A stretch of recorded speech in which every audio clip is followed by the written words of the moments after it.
There are a couple of ways that you can see the world. One of the ways is games, all right? Actual games that we play.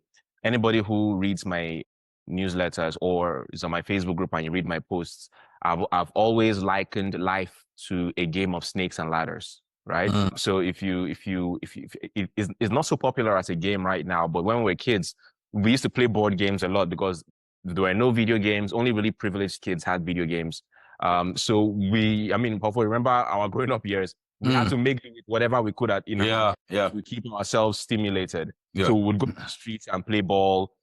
We would play table tennis. And if we didn't have an actual table tennis, we would improvise. We'd get desks together, put something in the middle. And we used to improvise something back then. Right? So there was this game. So board games were a luxury. You remember Ludo?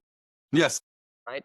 Now, sometimes, even if you didn't have Ludo, we would draw it on paper. My goodness, those were crazy times. You remember drafts? Yes. I think in the West, they call it checkers. If you weren't privileged enough to have a draft board, we would draw it. Yes. Shade boxes, and we'll bring stones. Yes. Play. Yes. So there's one game just like that we also loved called Snakes and Ladders. It was similar to those board games, right? If you were privileged to have it, good for you. But if you're not privileged to have it, we would either draw it on paper or we would tear it off the back of cabin biscuits back then. One of those, we would tear it off the back. Yeah. So Snakes and Ladders was this game where, you would roll the dice and the ladders took you steps up in the game and the snakes took you backward down. All right. That is one worldview of the world. And so when I end my posts, my writings a lot of times by saying, what is life but a game of snakes and ladders? It remains my prayer that you learn to choose the ladders. So that's one of the paradigms, snakes and ladders. Another way of seeing the world is the game of Ludo.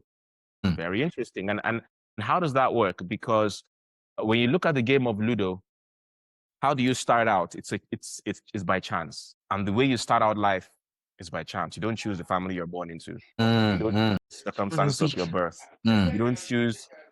Can we have it muted? I'll do the muting now. Right. Cool. Right. You don't choose. Let me make you the host first, John. Okay. Go ahead. Be talking. Okay. So you don't choose the circumstances of your birth. You don't choose the country you're born into. You don't choose your nationality. In many cases, you don't even choose your religion. Whatever, most people believe. Unmute yourself, John. Unmute yourself. Okay, cool. Go ahead. Yeah. I wonder what I was saying before my. So you don't choose your religion. Yeah. Yeah, you don't choose anything about that. You come into this world and everything is stamped upon you. And, even your religious worldviews is what you saw in your immediate environment growing up. It formed you and you became that. And everybody would swear to death that is the correct one. But anyway, you didn't choose that. It was given to you. You don't choose the passport you are born with, so that is all chance. So you don't choose whether you are born into the royal family, in Buckingham Palace. You don't choose whether you are born into a war zone, say in the Democratic Republic of Congo. It's all by a roll of the dice. But as soon as you are thrown out into the world, like all the pieces start out inside their enclosures, right?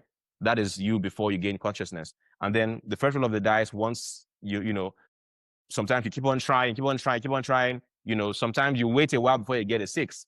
That shows how in life, some people start out early, some people start out late. That's what Ludo teaches us. But once you come out, everybody needs to now apply their wit.